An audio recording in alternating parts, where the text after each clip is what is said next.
Hi students, आज इस session में हमारा टॉपिक है माइक्रोसॉफ्ट एक्सेल, जिसमें हम आपको इंसर्ट टैब के बारे में बताएंगे। इंसर्ट टैब के जितने भी ऑप्शन होते हैं, जैसे कि पाइवोट टेबल हो गया, पिक्चर्स हो गया, क्लिप आर्ट हो गया, शेप हो गया, स्मार्ट आर्ट हो गया, चार्ट्स हो गए, स्पार्क लाइंस हो गई, हेडर फुटर आदि जितने भी आपको यहाँ पर इंसर्ट टैब के अंदर ऑप्शन दिखाई दे रहे हैं, आज इस वीडियो में उन ऑप्शंस के बारे में बताया जाएगा। इसके पहले वाले वीडियो में मैंने आपको इंसर्ट टैब के कुछ ऑप्शंस बता दिए हैं।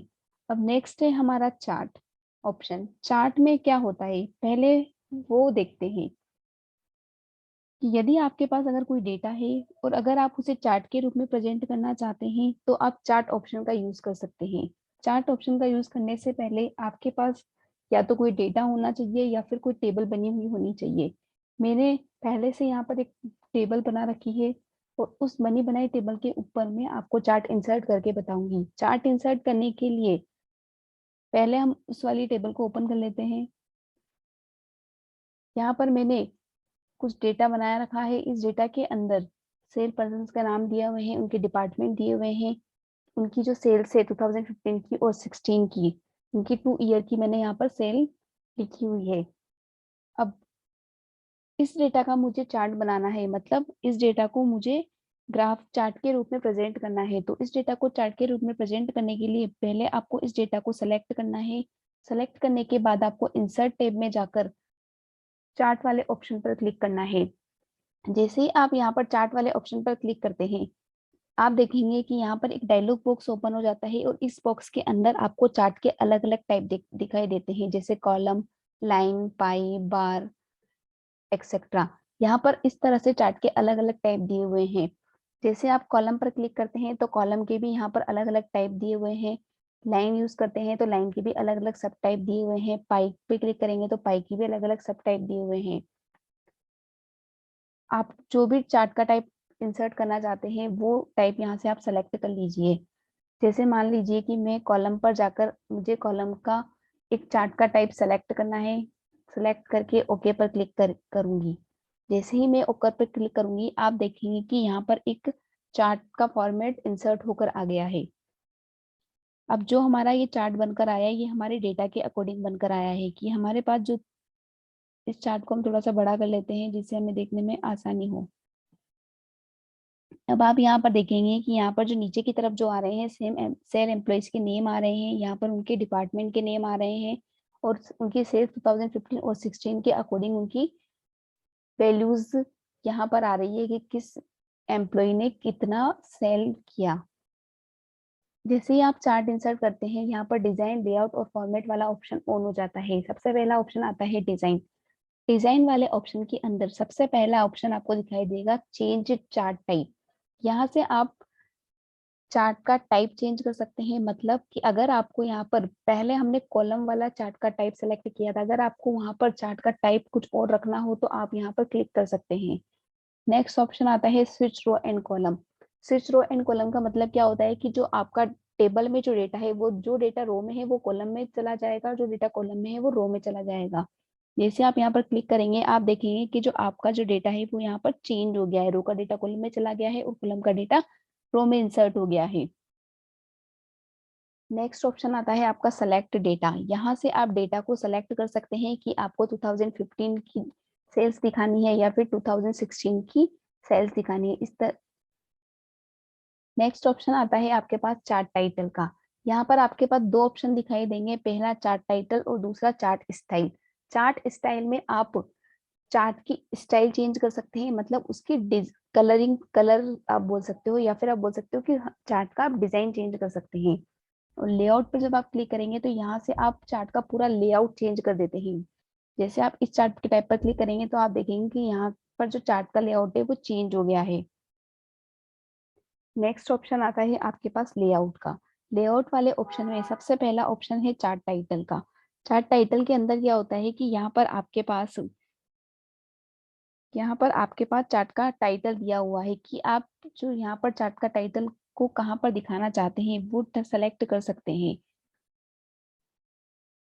जैसे मान लो मैंने चार्ट को टाइटल को सेंटर में दिखाना है तो यहाँ पर चार्ट टाइटल सेंटर सेलेक्ट किया। यहाँ पर आप चार्ट का टाइटल लिख सकते हैं। जैसे मान लो मैंने यहाँ पर लिख दिया सेल्स।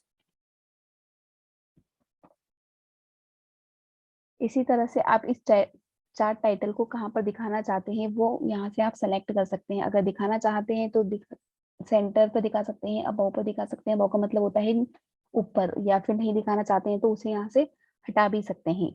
दूसरा होता है आपका एक्सेस टाइटल। दो तरह के एक्सेस टाइटल यूज होते हैं, प्राइमरी हॉरिजॉन्टल एक्सेस टाइटल और primary vertical access title. Horizontal axis title का मतलब होता है एक्स अक्ष पर टाइटल शो करवाना, और वर्टिकल एक्सेस टाइटल का मतलब होता है वाई अक्ष पर टाइटल को शो करवाना। इस तरह से आप एक्स अक्ष पर और वाई अक्ष पर भी टाइटल को शो करवा सकते हैं। नेक्स्ट ऑप्शन है आपका लिगेंड। लिगेंड आपको एक ब्लॉक ऑफ सीरीज बनाकर देता है। जैसे यहाँ पर अभी हमारे पास जो सेल्स आ रही है वो कैसी आ रही है कि सबसे पहले हमारे पास 2015 की सेल्स आ रही है, फिर उसके बाद 16 की आएगी, अगर 17 की होगी तो फिर उसके बाद 17 की आएगी। मतलब ये एक पूरी एक ब्लॉक ऑफ सीरीज बनाकर दे रहा है। तो उस सीरीज को आप किस तरह से शो करवाना चाहते हैं, राइट में शो करवाना चाहते हैं तो राइट लिख सकते हैं, दिखा सकते हैं, टॉप पे शो करवा सकते हैं, लेफ्ट पे शो करवा सकते हैं, बॉटम पे शो करवा सकते हैं, राइट पे शो करवा सकते हैं, लेफ्ट में शो करवा सकते हैं। इस तरह से यहाँ पर शो करवाने के अलग अलग ऑप्शन दिए हुए हैं।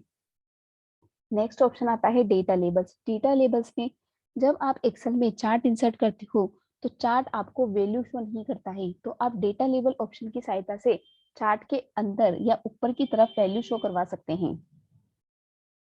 नेक्स्ट ऑप्शन आता है डेटा टेबल्स का। यहाँ पर आप टेबल के अंदर, चार्ट के अंदर ही आप क्या बना सकते हैं, टेबल को शो करवा सकते हैं। अगर आपको जरूरत होती है तो आप चार्ट के अंदर ही टेबल को शो करवा सकते हैं। नेक्स्ट ऑप्शन आता है फॉर्मेट का। यहाँ पर सारी फॉर्मेटिंग दी हुई है। चार्ट का कलर दिया हुआ है, आउटलाइन कलर दिया हुआ है, अलग अलग तरह के इफेक्ट्स दिए हुए हैं, वो आप यूज कर सकते हैं। इस तरह से यहाँ पर चार्ट के अलग अलग ऑप्शंस आपको दिखाई देंगे। अब नेक्स्ट ऑप्शन आता है हमारा स्पार्क लाइन। स्पार्क लाइन के लिए यहाँ पर मैंने एक फुट डेटा ऐड किया हुआ है। इस डेटा के ऊपर मैं आपको स्पार्क लाइन का यूज करना बताती हूँ। स्पार्क लाइन क्या होता है? स्पार्क लाइन एक छोटा सा चार्ट है जो आपको सेल के अंदर ही चार्ट बनाकर दे देता है, जिससे आपको बड़े चार्ट को बनाने की जरूरत नहीं होती है। एमएस एक्सेल में स्पार्क लाइन तीन तरह की होती है। पहली होती है लाइन, दूसरी होती है कॉलन और तीसरी होती है विन और लॉस। लाइन स्पार्क लाइन हमेशा पॉजिटिव वैल्यू पर ही काम किया जाता है। कॉलम स्पार्क लाइन में भी हमेशा पॉजिटिव वैल्यू पर ही काम किया जाता है। और विन और लॉस स्पार्क लाइन में हमेशा पॉजिटिव और नेगेटिव दोनों वैल्यू पर काम किया जाता है, क्योंकि विन और लॉस डायरेक्ट डिलीट या बैक स्पेस भी नहीं कर सकते। मतलब जैसे विन का मतलब होता है जीतना और लॉस का मतलब होता है हारना। ये दोनों एक दूसरे के क्या है, अपोजिट है। एक पॉजिटिव वैल्यू के लिए यूज होता है और एक नेगेटिव वैल्यू के लिए यूज होता है। जैसे मान लो कि आपके पास यहाँ पर इंग्लिश के सब्जेक्ट है, इंग्लिश के मार्क्स हैं, तो इस मार्क्स को आप चार्ट के रूप में दिखाना चाहते हैं, तो जैसे ही आप इस पर लाइन अप्लाई करेंगे, यहाँ पर ये जैसे आप लाइन स्पार्क लाइन पे क्लिक किया आपने, यहाँ पर एक लोकेशन रेंज पूछता है कि आपको कहाँ पर इसको सेलेक्ट करना है। तो अगर आप यहीं पर दिखाना चाहते हैं तो आपने इंग्लिश को सिलेक्ट किया, ओके किया। ये अभी शो नहीं हो रहा है। क्यों नहीं हो रहा है? क्योंकि इसके लिए हमको डिजाइन में जाकर इसके पॉइंट्स पर क्लिक करना होता है। अब आप देखेंगे कि यहाँ पर छोटे छोटे पॉइंट्स बन के आ रहे हैं, ये होती है लाइन स्पार्क लाइन। दूसरी दिखाते हैं हम कॉलम। कॉलम के लिए वापस से इसी को सेलेक्ट करके कॉलम स्पार्क लाइन पे क्लिक करेंगे। लोकेशन रेंज में ये वाली ही रेंज सेलेक्ट करके ओके कर देंगे। अब आप देखेंगे कि आपके डेटा के अकॉर्डिंग यहाँ पर स्पार्क लाइन बनकर आ गई है। नेक्स्ट इसमें विन और लॉस का दिया हुआ है। विन और लॉस पॉजिटिव और नेगेटिव वैल्यू के लिए यूज किया जाता है कि अगर आपके टेबल में कहीं पर पॉजिटिव वैल्यू है और कहीं पर नेगेटिव वैल्यू है, तो पॉजिटिव वैल्यू के लिए जो चार्ट बनेगा वो ऊपर की तरफ बनेगा, और नेगेटिव वैल्यू के लिए जो चार्ट इंसर्ट होगा वो नीचे की तरफ इंसर्ट होगा। नेक्स्ट ऑप्शन आता है आपका स्लाइसर का। स्लाइसर ऑप्शन मैंने आपको पाइवोट टेबल के अंदर भी बताया था। स्लाइसर का मतलब होता है कि एक तरह से आप फिल्टर लगा सकते हैं। स्लाइसर की मदद से आप किसी भी टेबल पर फिल्टर लगा सकते हैं, लेकिन स्लाइसर वाला ऑप्शन आपके पाइवोट टेबल वाले ऑप्शन पर ही काम करता है। जब हम पाइवोट टेबल इंसर्ट करते हैं तो उस समय पर हम जो पाइवोट टेबल के फील्ड होते हैं उन फील्ड के को हम फिल्टर की तरह शो करवा सकते हैं। वो ही होता है यहाँ पर स्लाइसर। अब आपका नेक्स्ट ऑप्शन है हाइपरलिंक। हाइपरलिंक की शॉर्टकट की होती है कंट्रोल प्लस के। हाइपरलिंक वाला ऑप्शन हमने वर्ड में भी यूज किया था। हाइपरलिंक का मतलब होता है किसी भी एक वेब पेज को या डॉक्यूमेंट को या आप इमेज को किसी भी अन्य वेब पेज से, डॉक्यूमेंट से, इमेज से जोड़ती है। ठीक है, कैसे कि जैसे मान लो आपके पास यहाँ पर एक टेबल बना रखी है मैंने, इस टेबल के अंदर मुझे हाइपरलिंक इंसर्ट करना है। तो हाइपरलिंक इंसर्ट करने के लिए जैसे मान लो आप किसी पर भी हाइपरलिंक यूज कर सकते हैं। जैसे मैंने यहाँ पर एक क्लास 5th पर हाइपरलिंक यूज किया हुआ है। हाइपरलिंक यूज करने के लिए सबसे पहले आपको इसको सेलेक्ट करना है। जैसे मान लो एनुअल एग्जामिनेशन शीट की एक हाइपरलिंक मुझे इंसर्ट करनी है। पहले मैंने इसको कॉपी किया, उसके बाद यहीं पर मैंने एक और शीट बना दी और इस शीट का नाम मैंने क्या दे दिया,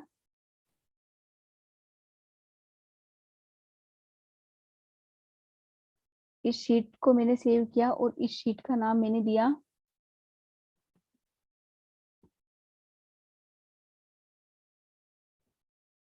एनुअल अटेंडेंस शीट।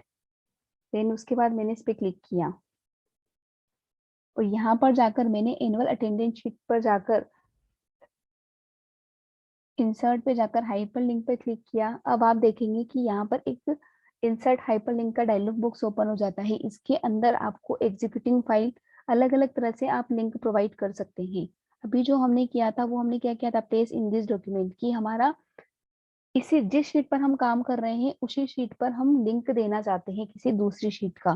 तो हमने प्लेस अटेंडेंस शीट पर क्लिक किया, देन उसके बाद ओके किया। अब आप देखेंगे कि जैसे ही यहाँ पर एनुअल अटेंडेंस शीट आ रहा है, यहाँ पर हाइपरलिंक इंसर्ट हो गया है और जैसे ही आप इसके ऊपर माउस लेके जा रहे हैं ये आपको उसका एड्रेस भी शो करता है कि ये फाइल कहाँ पर है। जैसे आप इस पे क्लिक करेंगे ये फाइल एनुअल अटेंडेंस शीट पर जाकर ओपन हो गई। मतलब एक पेज को दूसरे पेज से या एक वर्ड को दूसरे वर्ड से कनेक्ट करने के लिए आप हाइपरलिंक का यूज कर सकते हैं। नेक्स्ट है आपका टेक्स्ट बॉक्स। टेक्स्ट बॉक्स में क्या होता है, ये हमने वर्ड के अंदर भी यूज किया था। वैसे बेसिकली यहाँ पर एक्सेल में टेक्स्ट बॉक्स का यूज बहुत कम होता है, लेकिन आप यहाँ पर भी टेक्स्ट लिख सकते हो। टेक्स्ट बॉक्स को यूज करने के लिए सबसे पहले टेक्स्ट पे क्लिक करना है। अब आप यहाँ पर कोई भी टेक्स्ट लिख सकते हो।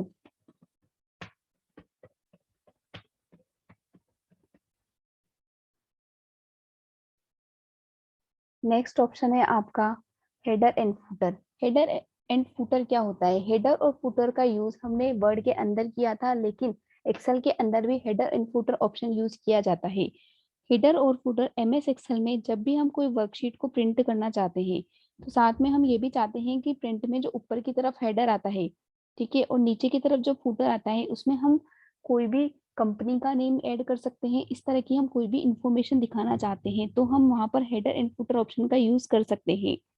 वैसे हेडर एंड फुटर ऑप्शन आपको एक्सेल में यूज करने में थोड़ी परेशानी होती है क्योंकि यहाँ पर हेडर एंड फुटर, क्योंकि यहाँ पर पेज नहीं होते तो हेडर और फुटर वाला ऑप्शन यहाँ पर आपको आसानी से नहीं दिखाई देता है। हेडर एंड फुटर जब भी आप यहाँ पर यूज करते हैं तो हेडर एंड फुटर यहाँ पर पेज लेआउट वाले ऑप्शन पर यूज किया जाता है। जैसे हेडर एंड फुटर पे जैसे आप क्लिक करेंगे, अब आप देखेंगे कि ये आपको डायरेक्टली कहाँ पर ले गया है, पेज लेआउट पे। यहाँ पर आपको पेज का प्रिंट भी दिख रहा है, प्रिंट प्रीव्यू वाला ऑप्शन आपको दिखाई दे रहा है। अब यहाँ पर आप कंपनी का नेम दे सकते हैं, जैसे मान लो मैंने यहाँ पर कुछ भी दिया और नीचे की तरफ आप क्या दे सकते हैं, फुटर में नंबरिंग डाल सकते हैं। इस तरह से आप हेडर एंड फुटर का यूज कर सकते हैं। हेडर एंड फुटर का यूज करने, हेडर एंड फुटर का मतलब क्या होता है कि हेडर एंड फुटर ऑप्शन से आप पेज के या डॉक्यूमेंट के हर पेज पर आप सेम कंटेंट ऊपर की तरफ हेडर में और नीचे की तरफ फुटर में दिखा सकते हैं। वापस से इसको नॉर्मल करने के लिए आपको व्यू पे जाना है और यहाँ पर आपको नॉर्मल पर क्लिक कर देना है। अब नेक्स्ट ऑप्शन है आपका वर्ड आर्ट। वर्ड आर्ट का यूज हमने वर्ड के अंदर भी किया था। वर्ड आर्ट का मतलब होता है ये टेक्स्ट को लिखने की अलग अलग स्टाइल होती है। जब हम वर्ड आर्ट का यूज करते हैं तो यहाँ से हम टेक्स्ट को अलग अलग स्टाइल में लिख सकते हैं। नेक्स्ट ऑप्शन है यहाँ पर सिग्नेचर लाइन। सिग्नेचर लाइन का मतलब होता है कि अगर आप आपके डॉक्यूमेंट में या किसी भी शीट पर किसी भी पर्टिकुलर पर्सन के साइन कराना चाहते हैं तो आप यहाँ पर सिग्नेचर लाइन ऑप्शन का यूज कर सकते हैं। जैसे ही आप सिग्नेचर लाइन ऑप्शन का यूज करते हैं, इस पर आपने क्लिक किया, यहाँ पर ये पूछता है, मान लो कि मुझे रवि कुमार के साइन करवाने हैं, तो मैंने यहाँ पर उसके ओन सिग्नेचर में उसका नाम दे दिया, उसका टाइटल दे दिया कि वो एक टीचर है, देन ओके किया। तो आप देखेंगे कि यहाँ पर यह एक डिजिटल सिग्नेचर की तरह आपको दिखाई देगा। नेक्स्ट ऑप्शन है आपका इंसर्ट ऑब्जेक्ट का। इंसर्ट ऑब्जेक्ट के अंदर क्या होता है, जैसे आप यहाँ पर क्लिक करते हैं तो यहाँ पर आपको ऑब्जेक्ट के अलग अलग टाइप दिखाई देंगे। इन टाइप के अंदर यहाँ पर इन टाइप का क्या मतलब होता है कि जैसे अगर आप एक्सेल में काम कर रहे हैं और अगर आप कोई फाइल पेंट के अंदर, वर्ड के अंदर कहीं पर भी इंसर्ट कर रहे हैं, तो यहाँ से आप उसका टाइप सेलेक्ट करके उस काम को डायरेक्टली यहाँ पर लेके आ सकते हैं। कैसे, जैसे मान लो मैं बिटमैप इमेज पे, बिटमैप का मतलब होता है पेंट की कोई फाइल है, देन ओके किया, यहाँ पर आपका पेंट ओपन होके आ गया। मान लो यहाँ पर मैंने कोई भी डिजाइन किया,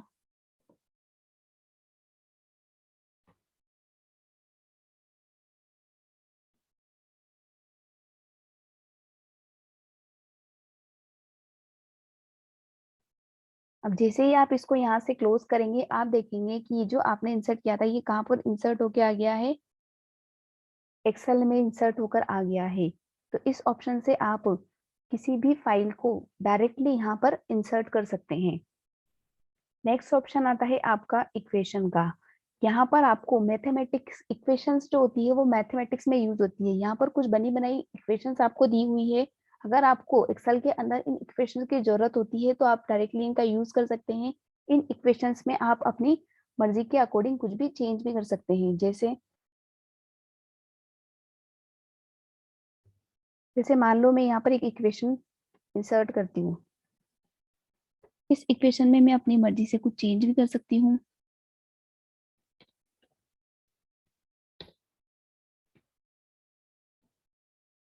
ठीक है, तो इस तरह से आप इक्वेशन वाला ऑप्शन भी यूज कर सकते हैं। नेक्स्ट ऑप्शन आता है सिंबल का। यहाँ पर आपको अलग अलग तरह के सिंबल्स दिए हुए हैं, आप चाहो तो यहाँ पर इन सिंबल्स को ऐड भी कर सकते हो। इस पे क्लिक किया, इंसर्ट किया, ये यहाँ पर जाकर इंसर्ट हो गया। इस तरह से आपको एमएस एक्सेल के अंदर इंसर्ट टैब में अलग अलग तरह के ऑप्शंस दिखाई देंगे।